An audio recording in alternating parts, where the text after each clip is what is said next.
Moving on to the next stage of the virtual conference, our first panel discussion of the day on digital life and society. We would like to invite Meena Ganesh, CEO, Portia Medical. As the MD and CEO, Meena heads Portia Medical, India's largest and fastest growing home healthcare company, which she co-founded in July 2013.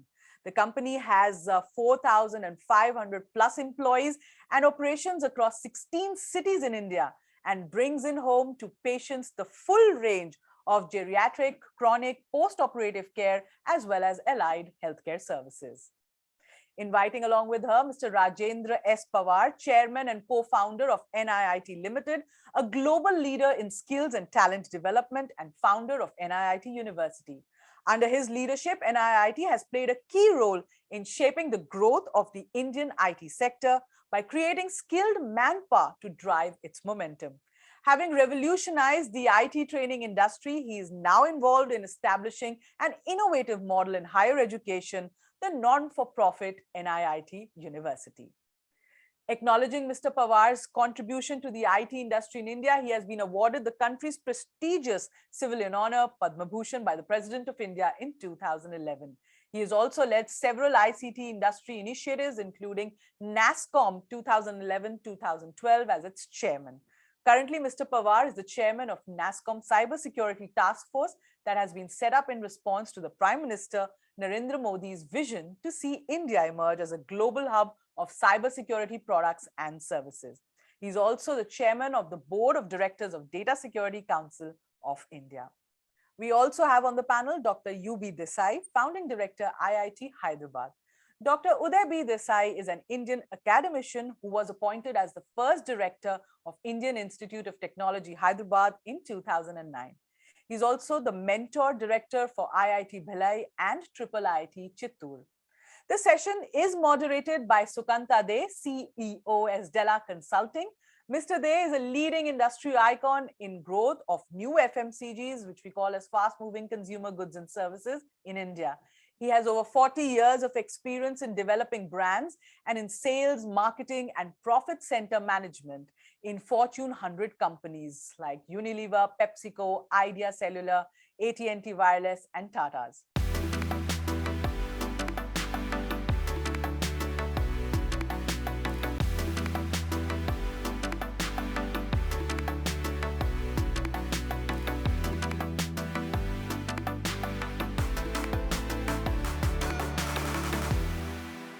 Good evening, everybody.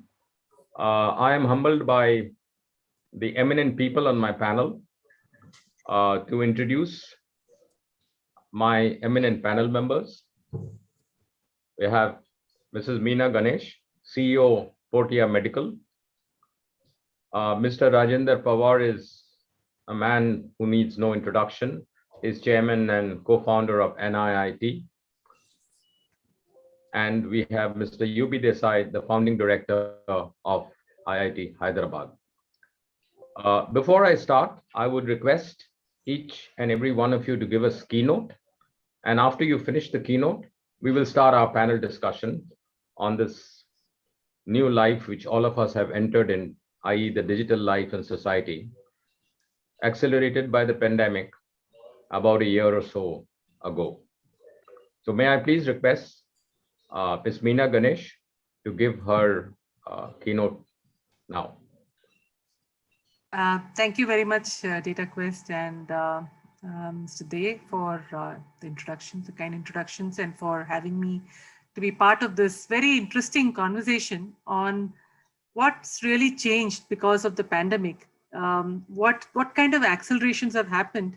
And I thought I will focus on the areas that I know best. One, of course, healthcare, but also a little bit about the whole e-shopping. And we are one of the promoters of Big Basket, so we've seen that explode as well.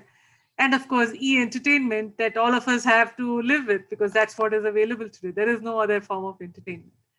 It's been a very, very fascinating year. Let me talk about the entertainment piece and then I'll talk about the others. The complete incarceration of all of us in our homes, sometimes with our loved ones and sometimes without anybody, has been a big mind shift for most of us.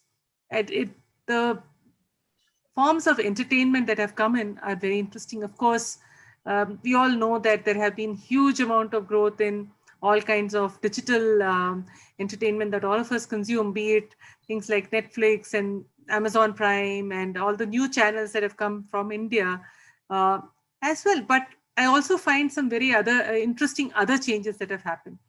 There's a lot of gaming that's going on. I have a 22-year-old son who's a college going student, and he never exits out of his room. He either is working or studying, or he's playing multiplayer games. It's huge amount of uptake that's happened on that. The other thing very interesting is that some of us older generation, like me, we have taken up to playing bridge. I've never played any card games in my life, but virtual bridge has now become such a critical part of me. And what is interesting is I'm not the only one. I'm talking to a lot of people in my age group. Many of them have taken to bridge. It's just completely boggles my mind how a completely new set of capabilities for entertainment, for engaging with others. Because what bridge, of course, Netflix and all of those things have allowed us to entertain ourselves individually, perhaps. But the gaming, multiplayer games, as well as things like bridge for some of the older generation, has not only brought entertainment but also society. We're able to come together, chat over the various bridge games, pull each other's legs. So it's created a new society of a different set of people who I never interacted with. So very interesting. And this is, of course, my personal experiences that I'm saying. I'm sure there's data to also show. The other interesting thing I noticed in the entertainment space is that you look at a company like Book My Show, their entire focus and the existence was linked to physical entertainment. So people have to go somewhere, they need to buy tickets, fine, that's our business. There is nothing there. So now they have started to do streaming services, that they have pivoted. So very interesting transformation in businesses who were completely physically led have come to this. And the same thing I've seen in a lot of other businesses, companies that are doing event management have created online events and so on. So that's one piece, that big changes that I'm seeing in that. Of course, time will tell how much of this will continue once we are able to come back to a degree of normalcy. I, for one, am waiting very, very keenly to go into a theater to watch a movie, because that experience is special. And just watching a movie just for the sake of the content alone is not enough. The ambience, the experience, and the popcorn that I buy, those are very important for me as well. So some of that will change, but nevertheless, I think it's created a whole new set of methods in which we are entertaining ourselves and creating society. Well, if you look at e-shopping, of course, that was the one which exploded. If you look at my company, Big Basket, right at the time of the first lockdown, there was a complete chaos. I mean, our demand went up 10x. And that was something which, because all said and done, you might be a e-shop, but there is a lot of things that happen at the back end. You need to have a warehouse, you need to have products, you need to have enough pickers, you need to have, and packers, you need to have enough delivery systems and boys and vehicles. So those don't grow 10x. I mean, while you can increase your front end, you can increase your bandwidth, and you can have more customers come, but the back end still needs to be proportionately grown. So that was a challenge for us in the initial stages, but thereafter, once we got some of that sorted, of course, the overall growth of the business has been dramatic over the last year. And we see that continuing. What's also very interesting for a e-shop like Big Basket is that it's changed a lot of habits. People who believe that they would never go to a online shop to buy, including some of the slightly elder generation who would prefer to go to the local shop, touch the vegetable, and then buy. This is it. This is the only way to do it. So they have got used to it. Once they were forced into that, now I think at least 60 to 70% of them, at least for a good part of what they buy, are probably okay to stay with this. And we are seeing that continue. And the Big Basket story is known to everybody. They have done exceedingly well. Recently, Tata has acquired them also. So it is there's a big change that has happened in the shopping, and not just in the urban centers. If you look at the the Amazons and the Flipkarts of the world, who serve all the pin codes in this country. Probably they have seen growth from many small places, and that is another piece which is very interesting. What I found, that small locations where one would not have thought that the big basket, that Amazon and Flipkart would deliver, I see deliveries happening there as well. People are buying from there, rural locations, very remote locations also, because they had no choice. They were buying from there, and there's a whole new delivery system that has got created, which uses a lot of rural youth to fulfill the last mile. So very interesting transformations there. Of course, the big changes that I have been part of, in the middle of, is in the healthcare sector. Right at the start of the pandemic in March 2020, the government very quickly moved in and said, yes, teleconsultations are now legal. All these years, doctor teleconsultations were not legal, or at least there was a gray area. I mean, though okay or not, you don't really know. But quickly they moved in, and that saw massive 10x, 20x increase in the teleconsultations. Newer solutions have come up. The patients are more keen to take services at home rather than going into a hospital. That requires, again, a lot of technology to be deployed, continuous monitoring of people. How do you make sure that even when there's a complete lockdown, you still can track the health of people, make sure that they're getting the support that they need, and they are not left out in the lurch. We are seeing a lot of change in people's behavior when it comes to chronic diseases. People are much more cautious about hypertension and diabetes and COPD and cardiac issues, because they know those are the patients who got even more affected during the course of the pandemic. So they're looking at solutions. And again, you're looking at remote solutions. Again, I mean, things like diabetes, you can't manage in a hospital. It has to be managed at home. It has to be managed at your time. So there are a lot of new apps and new ways of helping people live a more healthy life, so that in the event of big situations such as this, they don't get impacted as much. Third, the government has come in with a lot of new initiatives, be it the whole NDHM initiative and the creating of a digital health stack, which covers all the parts of the whole healthcare ecosystem, from patients to doctors to providers to insurance, and to medtech and the labs and all of them. All those people need to be connected on a common platform, so that data can flow through smoothly, so that patients can have a good experience and can get the healthcare that they need.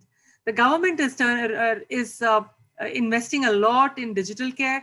They are investing heavily in platforms such as eSanjeevani, which they believe will help provide better access in the remote places through digital health. So many accelerated transformations, which could have taken decades, have happened during this last 15 minutes. Thank you very much. I think that was a very interesting keynote and an eye-opener. There are actually 40 plus OTT channels now. You started with the entertainment industry, 40 plus OTT channels streaming right across in many genres in almost every Indian language. There's huge gaming opportunities. There's huge amount of electronic sports in addition to the card games you mentioned. And so the whole sports, the gaming and the entertainment industry has moved inside the house. And if you have, say, four members in the family, all the four of them are watching different games, playing different games, watching different channels, etc., etc. And physical entertainment has completely going to change even after the pandemic, when the things open up, because this entertainment at home is there for good now, and it will be an important part of our entertainment life, even when the pandemic is completely out of the way. So physical entertainment, and as you said, you gave me a very good idea of example about Book My Show, the streaming and all that is going to be really, they're going to change their own business model as we move forward. Regarding the e-commerce, I am told that in India, only 10 million people actually buy things from the Amazons and the Flipkarts, etc. 70 million have just made one transaction once in a while. And we are a country of 1.3 billion, which shows the huge industry, size of the industry, which is still waiting. the pandemic has accelerated the progress, surely, but is now coming to your, I am a big admirer of your company, by the way, and I know what you have done. It's a huge amount of work which you have taken, which you have undertaken to do, even well before the pandemic. And now, actually, there is everybody's home. There's one corner inside the house, which is a little mini hospital. There is either there's a medical box, and if there's somebody more serious, there's one room completely dedicated, and that room has an oxygen concentrator, maybe, or God knows what. And so, a lot of you used to have out-home hospitalizations. Now you have in-home hospitalizations. As we move forward in time, there will be many not very critical, but some procedures done at home. There will be doctors going in an ambulance or whatever, taking the equipment and doing the procedure at home for an hour, half an hour, 1 hour, 2 hours, depending, and move out. And that will become more a regular feature rather than, for every small thing we go to the hospital, and the OPD of the hospital will become lesser and lesser, etc., etc. I mean, you know this much better than me. You have founded a very interesting industry, and I can only, as an outsider, say that there's going to be a huge amount of changes which has got accelerated because of the pandemic. Now, I am actually the person who should be moderating this channel. This panel is Mr. Pawar, not me. I mean, he is a very senior person in the Indian corporate firmament. I have great pleasure in requesting him to give his keynote and particularly give us some amount of peep into the future of electronic education. Over to you, Mr. Pawar. Thank you so much. I think the question which has been posed is the era of campus-based education over? Yes. I'll give a short answer, and the short answer is no. Let me start with that.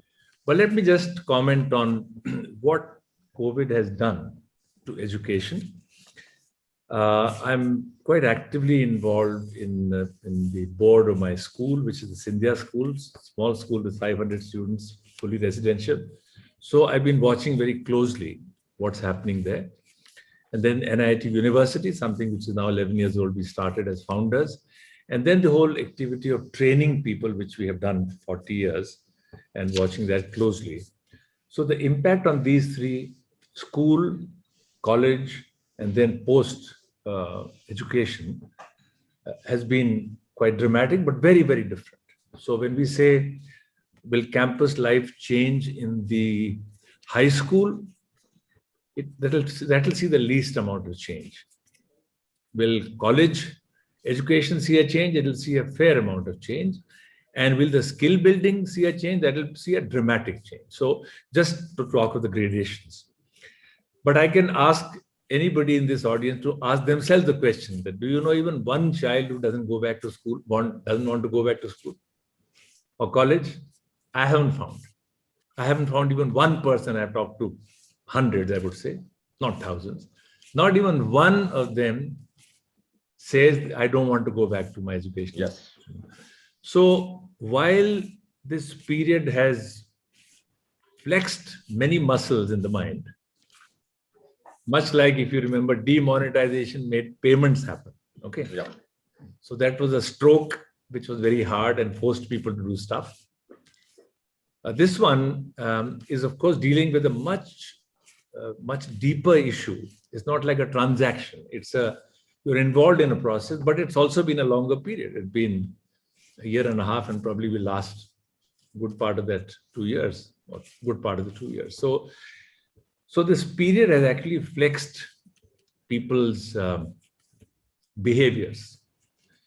So in school education, and since the school I am most closely watching is the boarding school, the schools are really keen to get back, and they enjoy their 24-hour life of socialization, of sports, of extracurricular, of debates, of going to the library, of getting time for themselves.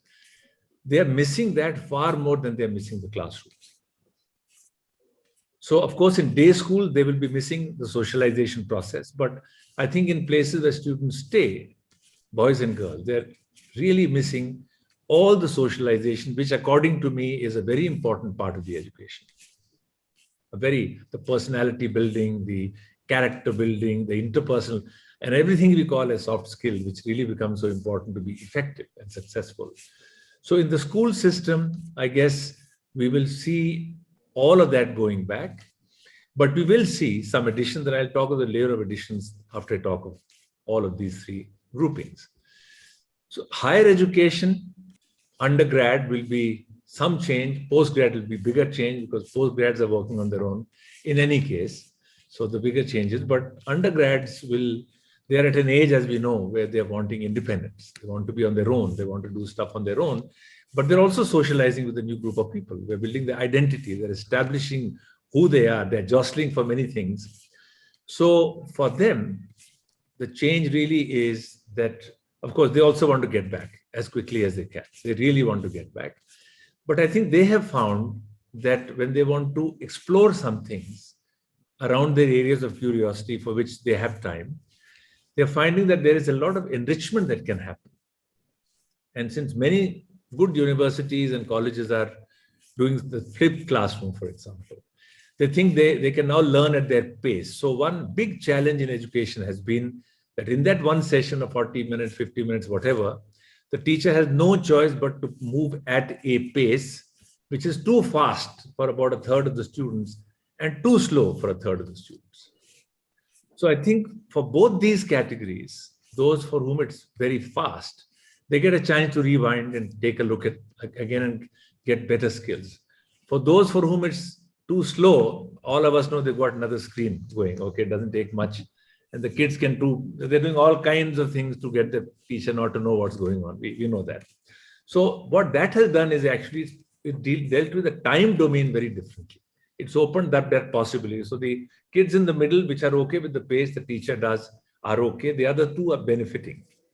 Now I'll talk of downside later, but let me talk of the pluses because this is one. The second is, I think the most troubled person in education is the teacher. I have to say this.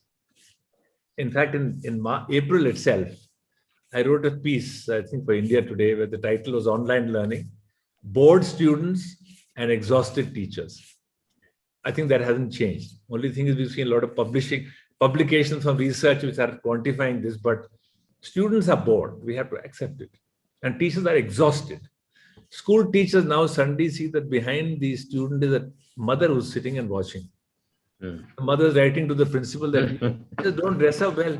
What are they doing? They can't speak English. So the teachers at school are deeply harassed, and teachers in higher ed are, I think, equally challenged, should we say, but they're finding some interesting phenomena.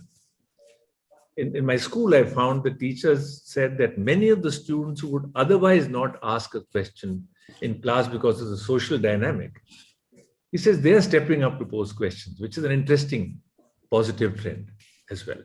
So higher ed, same thing happens, but they're exploring much more. I think the bright students are benefiting. The slow ones who are diligent are catching up. We'll talk of downsides later because there are a lot of downsides. And for people who are in the workspace trying to learn, there are enormous opportunities. I mean, just enormous. The private equity money is going to give them free education. Let me say that. How these guys will make money, I don't know, but people are benefiting enormously. But does it mean that everybody is taking it? The answer is no. It's squarely no. We saw that when the books came. 5% completion of free courses. And every teacher knows that left to themselves, there'll be few who will go and pick up a book and learn what they want. Right? Very, very, very few. There'll be a reasonable number who will get this kind of oriented, not in a negative way, but get oriented to something else. And the bulk in the middle, we have to be carried along. So now, in the workspace, we saw that when free MOOCs came, everybody could learn from the best of guys in the world, but only 5% completed.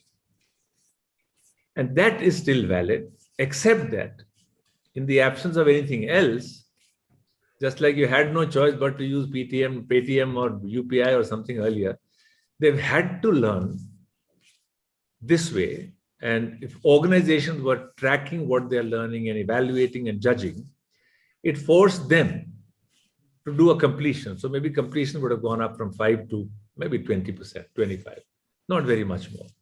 So I think there's the first answer is that a lot of changes. Second is a lot of downsides. And I think we need to understand downside. The biggest of them is that even in India, they say that not more than a fifth of the students have access to a device. So that means 80% of the students are really left behind. This is the biggest challenge. We'll talk of that a little later, but that's the downside. And the student who get distracted has also suffered. So there are many downsides, but I would say that we've all been forced into a habit, and some of those habits will stay. And again, it will be back to people's personal styles and traits and so on how much they become. Thank you so much. Thank you so much, Mr. Pawar. I mean, what to say? And type of analysis which you have done is mind-boggling. That you have 1/3 of the students who are so slow, so they have now time to catch up because of the pandemic. 1/3 of the students are fast, so they can rewind during the time of the pandemic. So there's a kind of equalization which is happening across the classroom. Plus, the very interesting thing is in terms of free education, even though private equity is getting poured in, very few are completing free education. That's very interesting thing. And the downsides, which though is well known, I mean, coming from you, it's really an eye-opener that 1/5 of the students do not have access to a device, and terminal devices are fundamental to any electronic education. I would now request Mr. Desai, who is Professor Desai, who is the founder of IIT Hyderabad, to give his keynote. I am myself from the oldest IIT in India, IIT Kharagpur. Oh. So that was way back, and people used to, my dad even asked me that, why are you going for this 5 years? Because then the engineering courses were 5 years, by the way. 5 years, my God, Mr. Pawar was smiling. 5 years grueling, and IIT Kharagpur is not a village. Is there a word below a village? Probably it's like that. It still is like that. And it's got a huge history, and of course, and all that. So over to you, sir, Professor Desai. Sure. Thank you so much.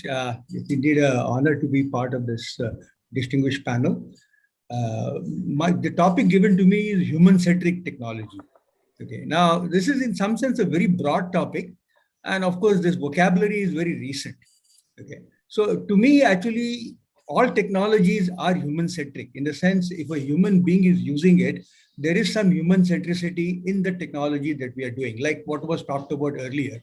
Okay, we talked about the OTT platform, the healthcare platform that was talked about earlier. Okay, the online education using maybe Zoom or whatever other video conferencing packages that people are using. Okay, now in some sense, these are all human-centric technologies. Okay, right. So it has been around for a long time.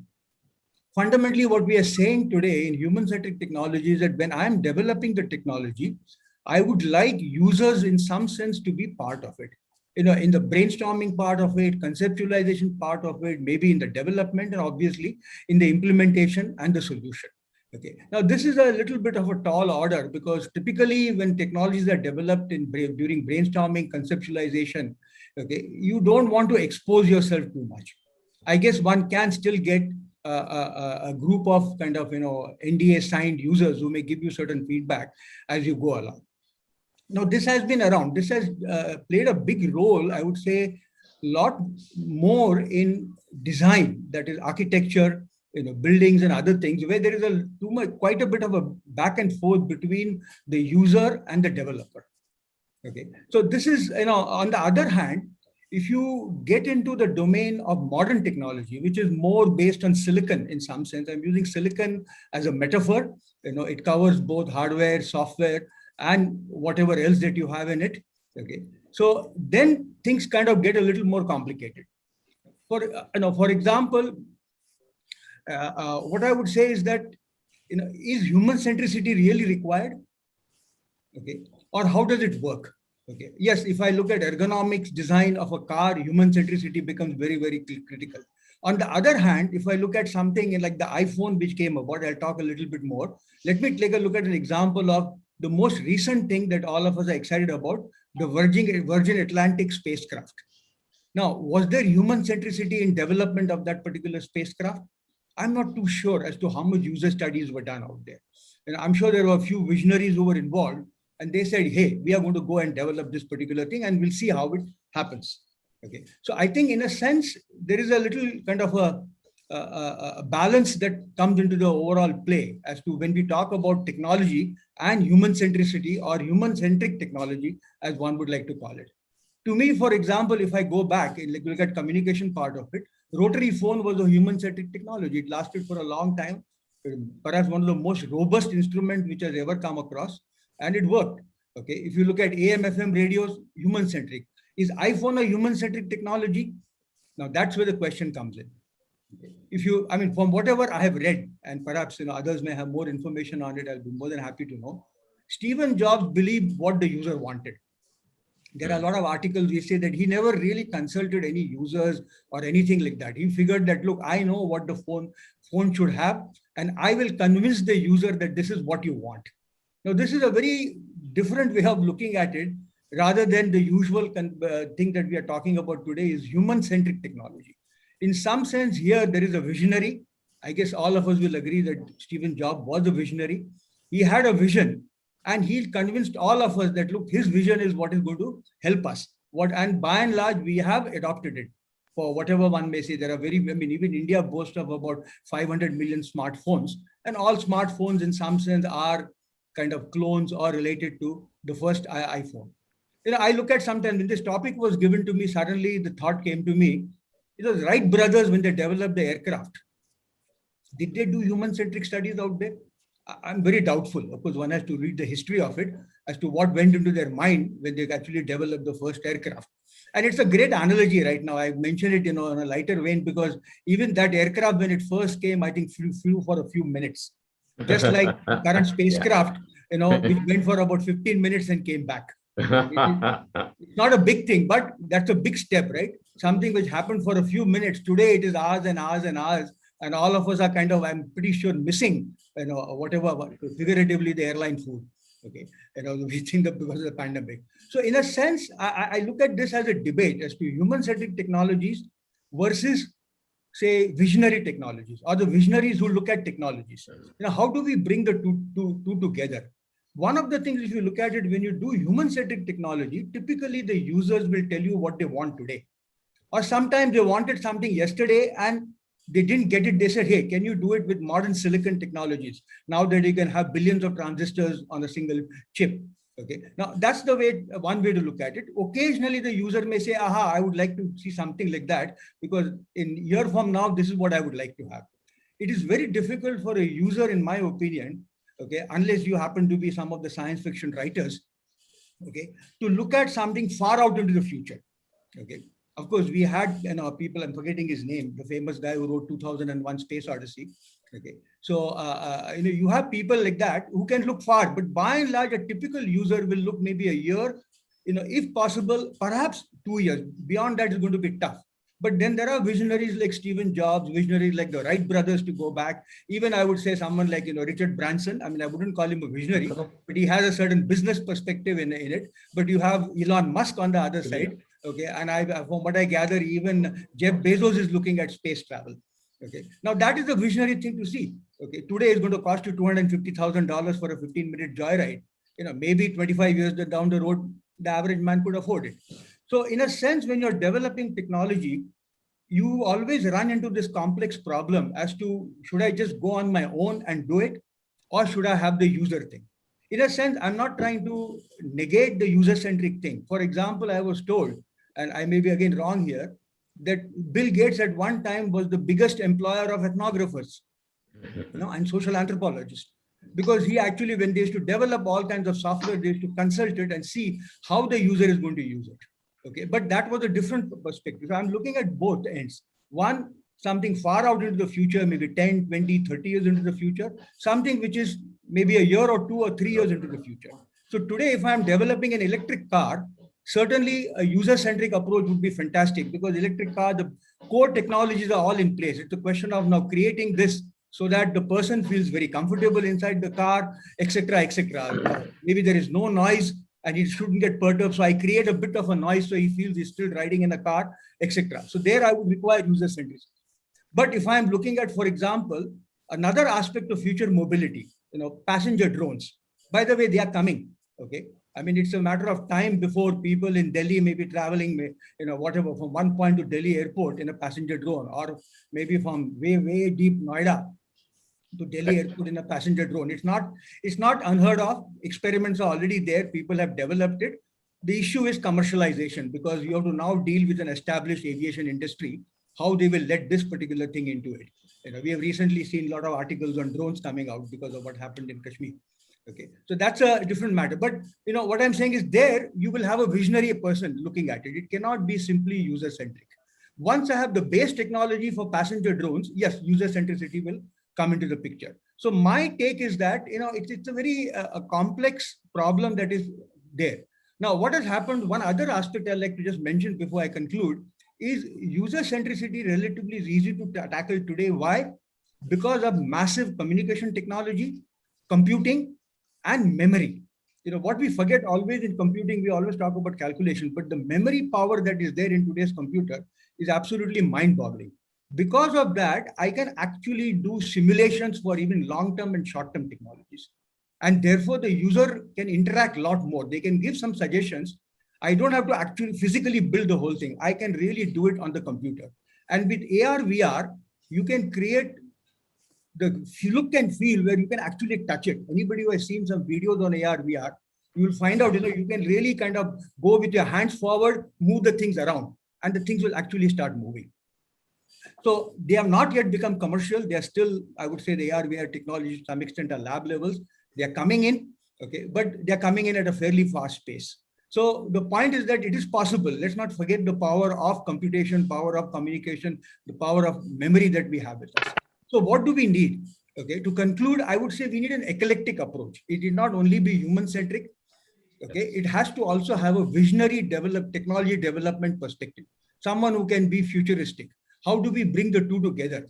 Perhaps we should coin a new name where the conventional user-centric technology approach merges or brings together the visionary approach for technology development.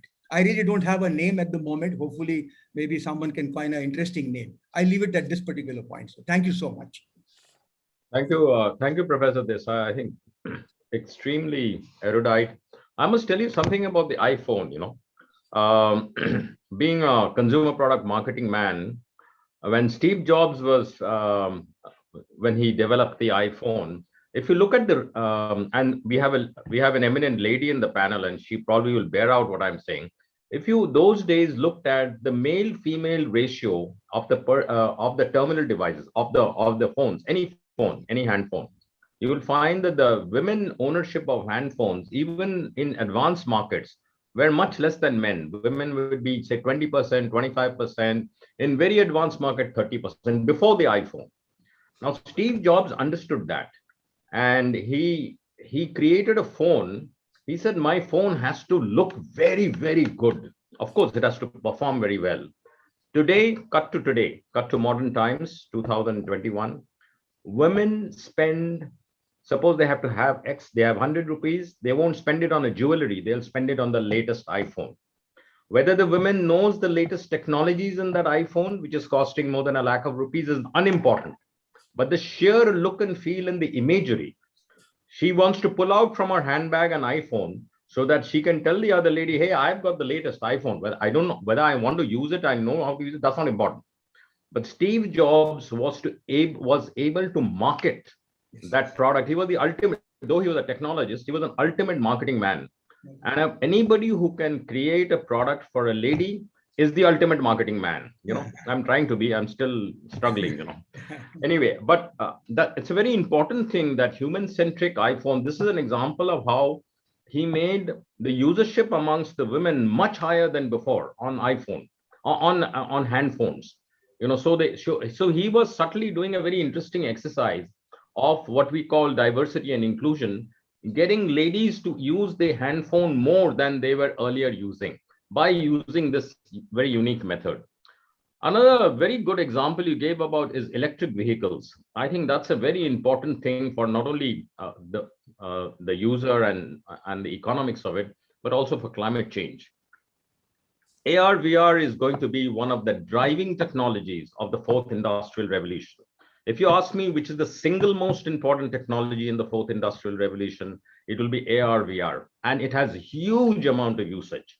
For example, the chief engineer is in Delhi and the junior engineers are in Chennai, Guwahati, wherever, and they can't figure out what's happening to this particular turbine which they are trying to repair.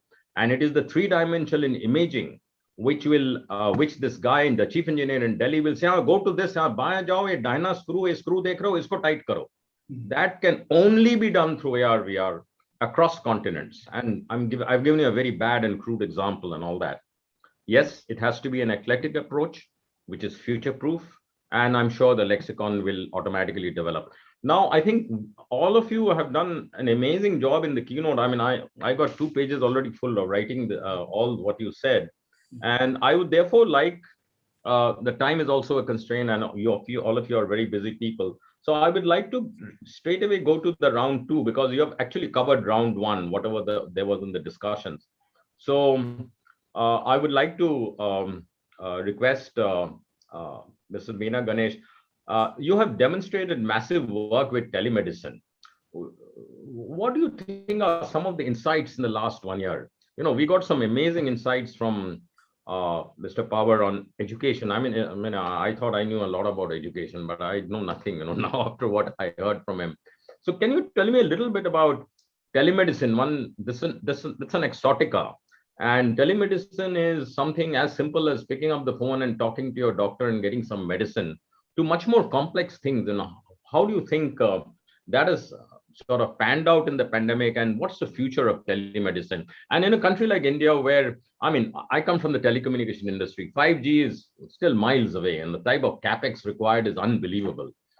So it will be the humble phone which the villager will use. And in the earlier session, which I was moderating, unless the last man in the village, the poorest man in the village, the poorest beneficiary gets the benefit of all these technologies, then I think, as Swami Vivekananda said, what does it matter what education we have had? We have not even able to help him, So there are a few things that I have seen as far as teleconsultation or telemedicine is concerned. I've seen 2-3 very, very interesting and different use cases.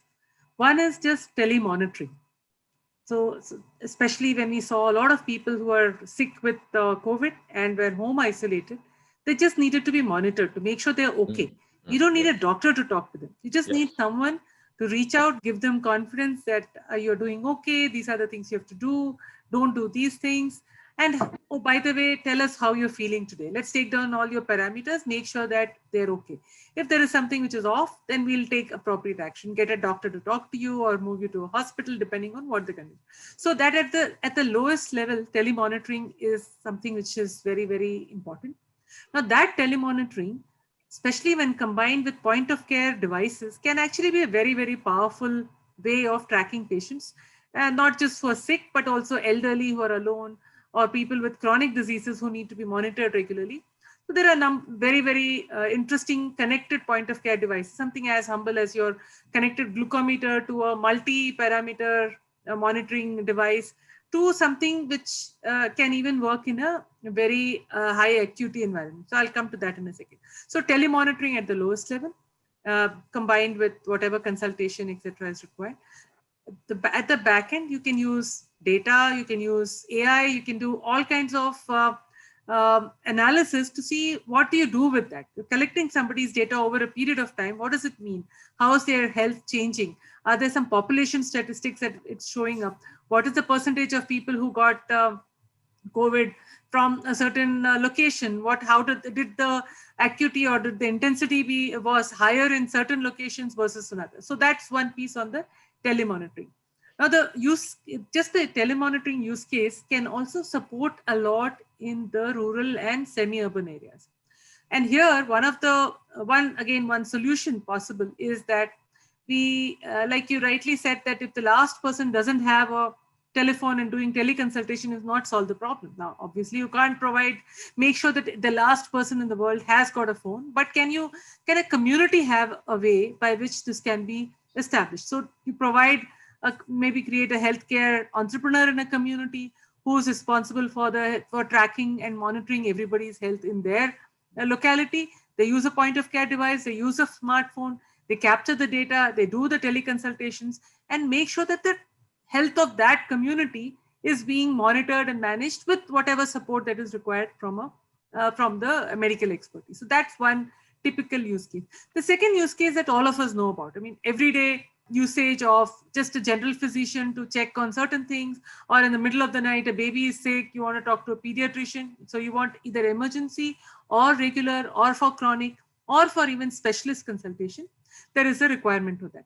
Now, the first one became more of a pandemic related. The second one just grew because people were stuck and could not go out and consult their doctors. They said, never mind, we'll just do this.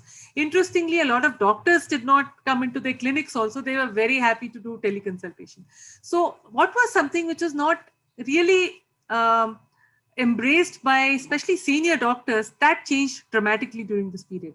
The senior doctors who are not going into the clinic still wanted to consult with their patients, still wanted to firstly take care of the patients to earn revenue also. Otherwise, what are they going to do? They don't have any form of earning revenue. So from both those perspectives, there's a big mind shift that happened.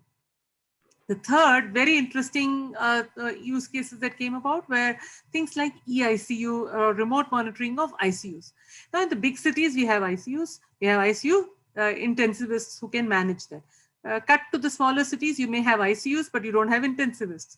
Go to the rural places, of course, they don't have ICUs also. So, but anyway, but so if for the semi-urban, the district level, and perhaps maybe even into the community level, you can create the ICU infrastructure very comparatively easier. Somebody can donate, government can put in money. Somehow you can put the infrastructure, but monitoring that is a huge problem.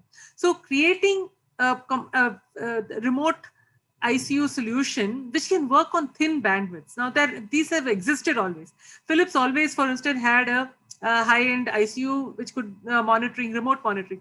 But what has happened is that very thin bandwidth remote monitoring of ICUs with point-of-care devices which can capture all the patients' vitals in real time, which can be, of course, monitored locally by the physicians and also their nurses who may not be that experienced in managing critical patients, supported by backend. So that also is something which has taken quite a turn during this period. And nobody really seriously took that, as a possible solution, because what was happening is all these years that if somebody was really critically sick, very soon they'll move to a city and get themselves treated there.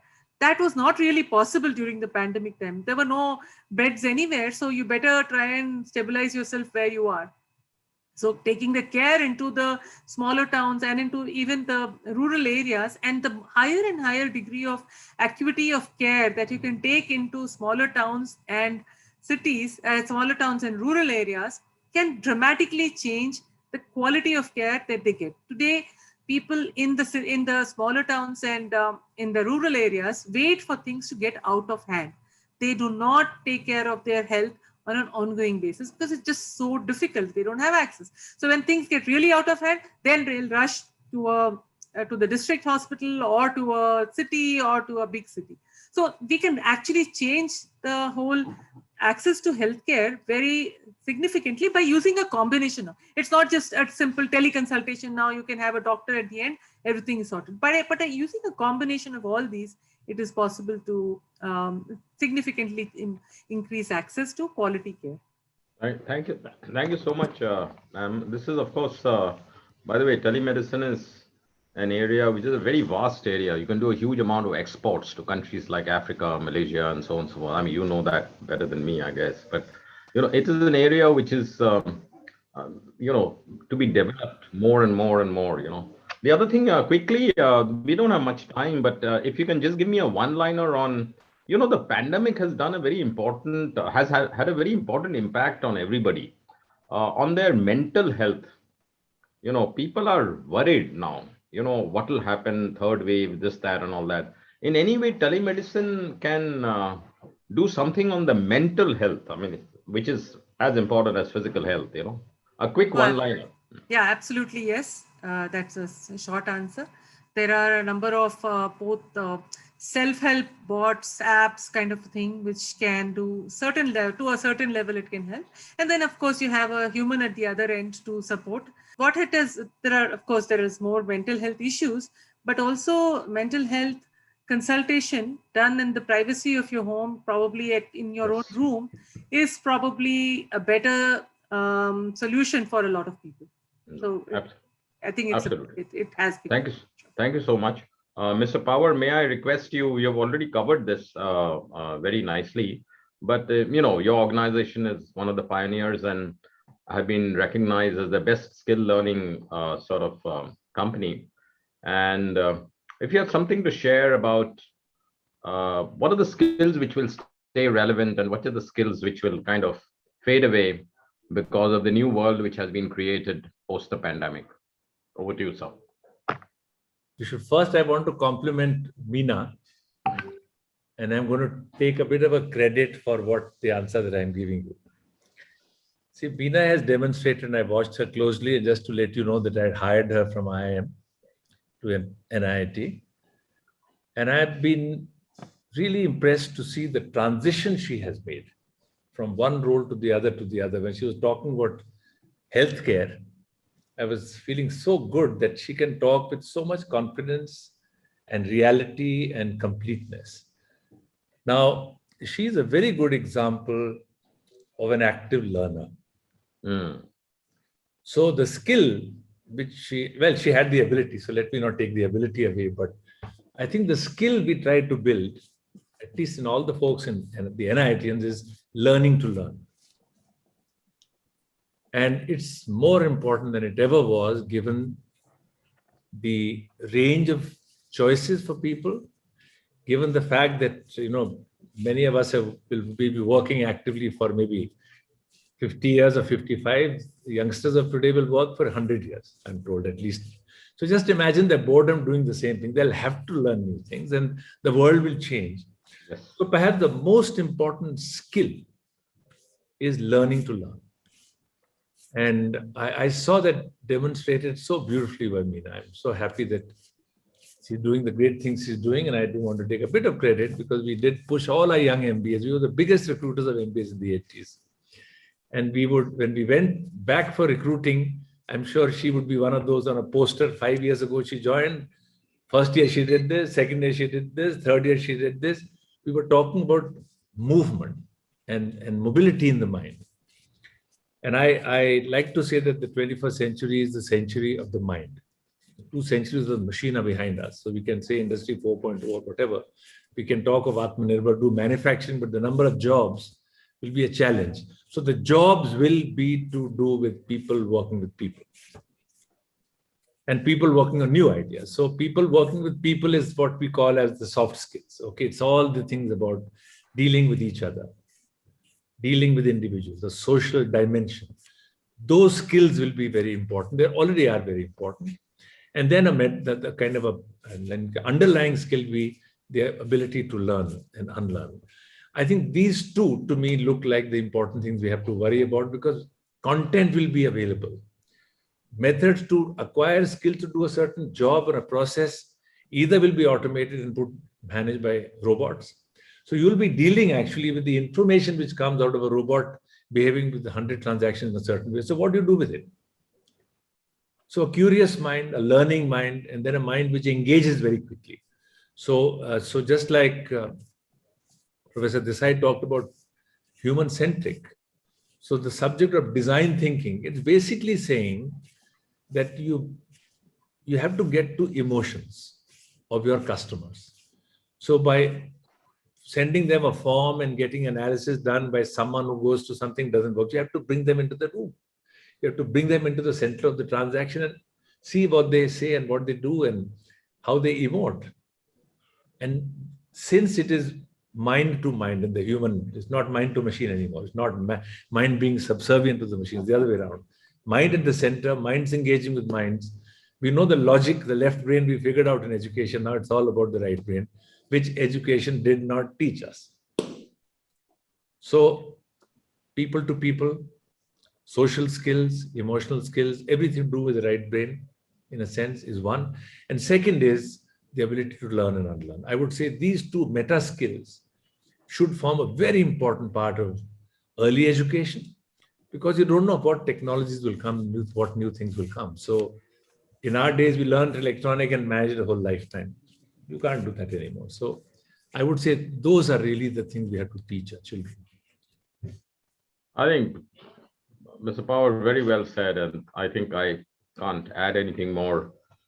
I think people have to invest, universities, organizations have to invest in human beings, like you invested in Madam Meena. So you have to invest in human beings. You have to invest your time, your energy, your emotions.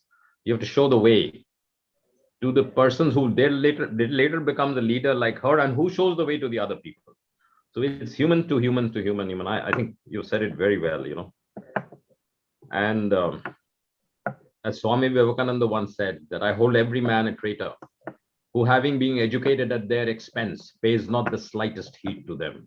And that's exactly what you said, Mr. Pawar, that you have to invest in human beings. You have to believe in them. You have to tell them, and you have to continuously learn. Learning is a every day, every hour process. So I'd like to now conclude by going to Professor Desai and requesting him to tell us a little bit about how corporates play a bigger role during the initial stage of innovation with academic labs. Can you share something about how you mastered the lab to store paths so well? First of all, I need to learn that also, by the way. I'm quite involved in that. By no stretch of imagination, I have mastered that. It's a very complicated path. I think, this is a very unusual situation, industry and academia.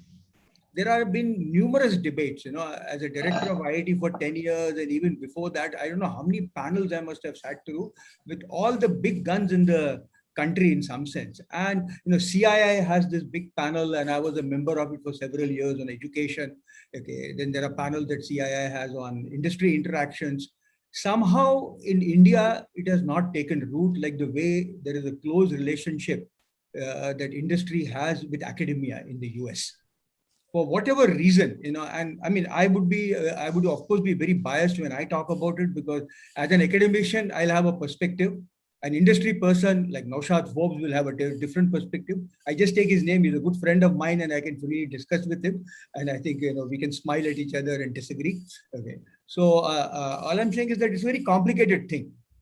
See, now, today, what is happening, and I don't want to get into this big debate, because that itself is a panel discussion as to how industry and academia can come together and really create technologies. Frankly, that's what should happen. But unfortunately, that is not happening in India.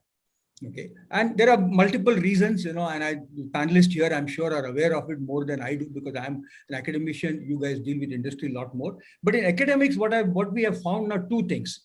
One is this so-called startup culture has actually given a good opportunity to go from lab to market to some extent.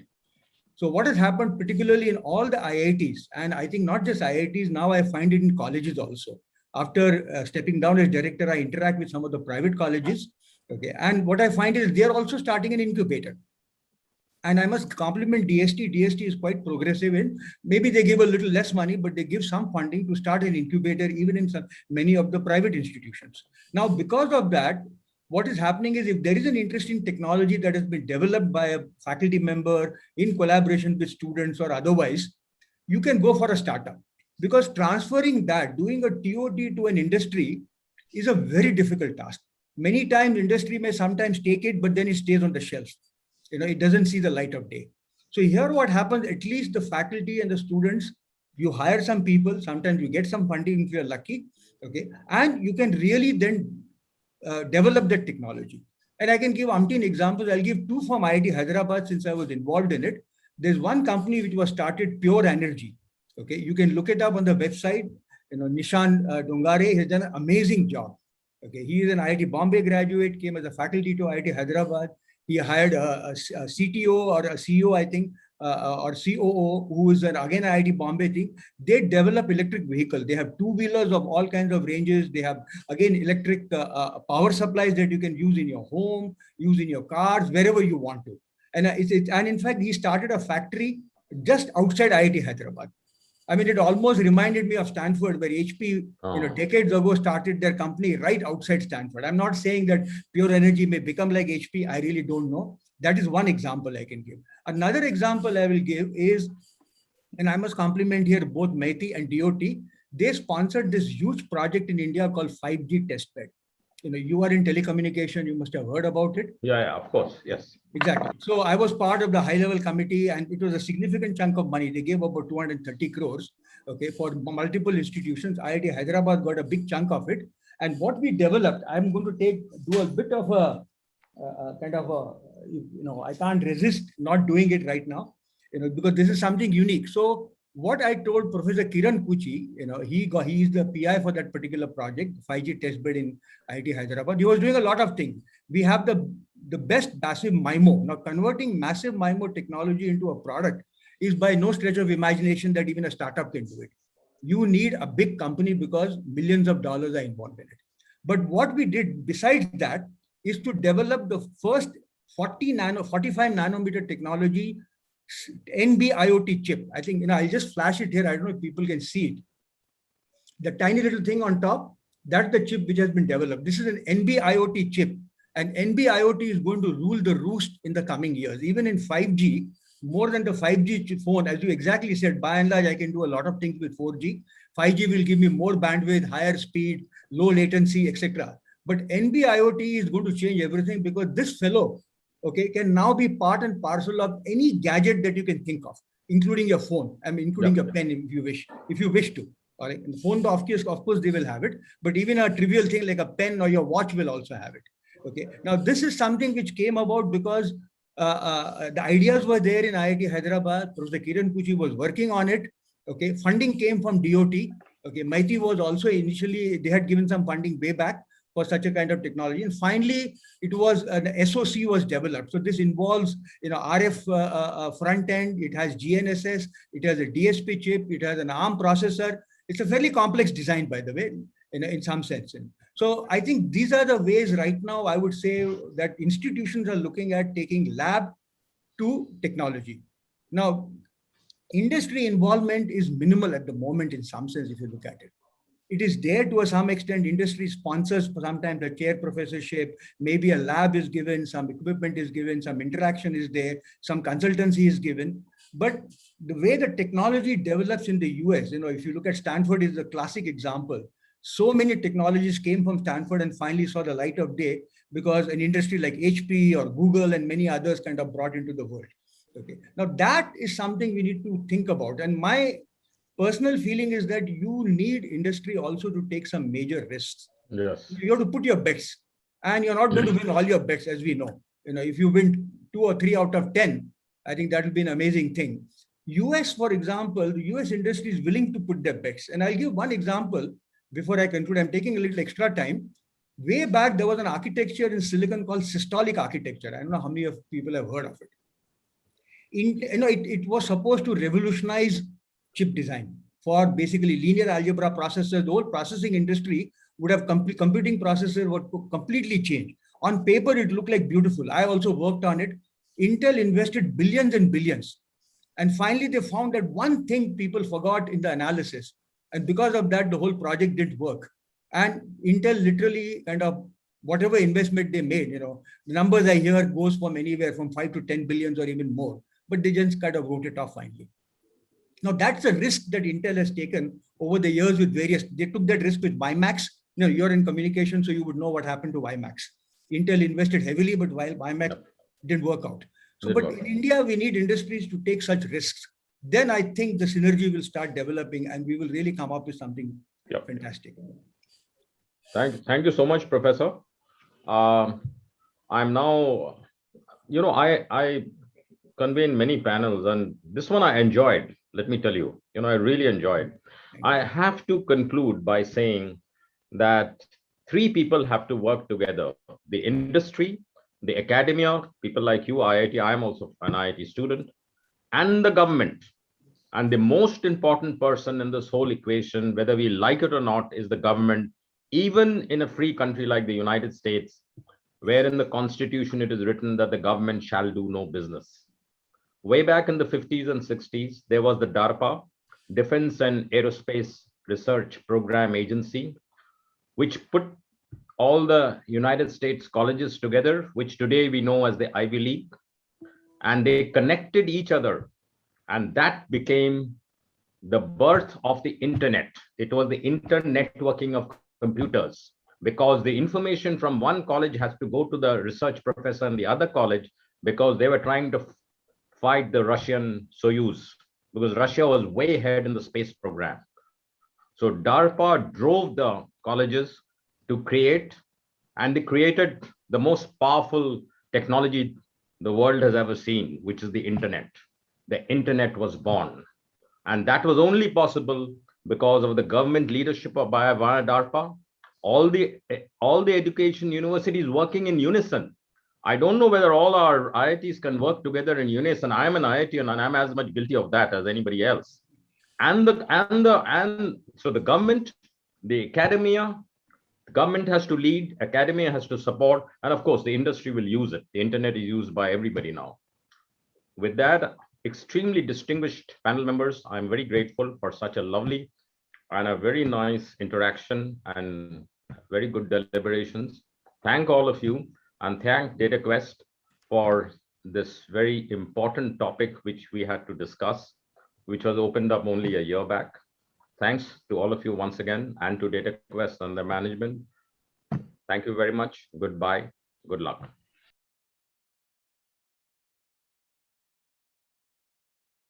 Thank you, esteemed speakers, for a wonderful and enlightening session. Sure, the decision makers from the industry will take a note of it and will act upon it.